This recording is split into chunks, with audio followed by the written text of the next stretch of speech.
అంబేద్కర్ కోనసీమ జిల్లా అల్లవరం మండలం బోడసుకుర్రు పల్లిపాలెంలో మత్స్యకారుల ఇళ్లను వరద నీరు చుట్టుముట్టింది. పలు ఇళ్ల గడపలను వరద నీరు తాకింది. మత్స్యకార కుటుంబాలు వరద ముంపులోనే జీవిస్తున్నారు.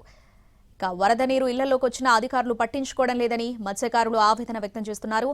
వరద ముంపుకు సంబంధించిన మరిన్ని వివరాలు మా రాజమండ్రి ప్రతినిధి శ్రీనివాస్ అందిస్తారు.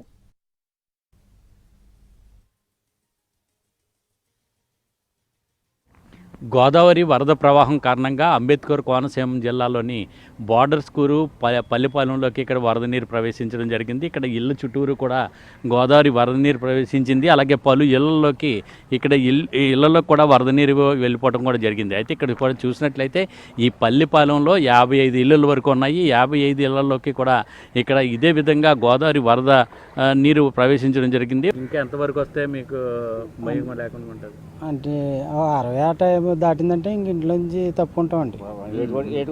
ఏటుగొట్టి వచ్చేస్తాం. ఏటుగొచ్చి వచ్చేసి ఇంకా ఇది తీసిన తర్వాత వస్తామండి మళ్ళీ అన్నట్టు. అంతే. ఎన్నేళ్ళ నుంచి ఉంటున్నారు ఇక్కడ మీరు? మా దగ్గరలో చాలా ఉంటామండి. నేను పుట్టలేదండి అప్పటి నుంచి ఇక్కడండి. మా నాన్నగారు అయ్యే ఇక్కడ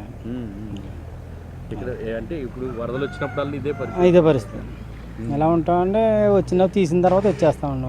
ఎక్కడ ఉంటాం. ఎన్ని రోజులు ఉండవలసి వస్తుంది వరద వస్తే? ఒక్కోసారి వారం 10 రోజులు ఉంటుందండి. ఒక్కోసారి 5 రోజులు 6 రోజులు 10 రోజులు అలా ఒక్కోసారి పడతాం. ఇవన్నీ లోపల ఇంట్లోకి వచ్చేటప్పుడు. ఎన్ని కుటుంబాలు ఉంటాయి బాబు మొత్తం? మొత్తం అండి ఒక 70 నుంచి 80 దాకా ఉంటాయండి. 70 నుంచి 80 దాకా ఉంటాయి. ఇలా మునిగిపోయినాయండి. మొత్తం మీద 100 ఉంటాయి అనుకోండి. ఇలా వారాన ఎలా గడుపుతున్నారు మరి వరద నీటిలో? ఎలాగేంటండి అలాగేనండి. గోదావరి వచ్చినప్పుడు పైకి వచ్చేస్తామండి ఏటుకొట్టుకి. ఇంకా ఎక్కువ వచ్చాను వచ్చామన్నారు ఇప్పుడేనండి.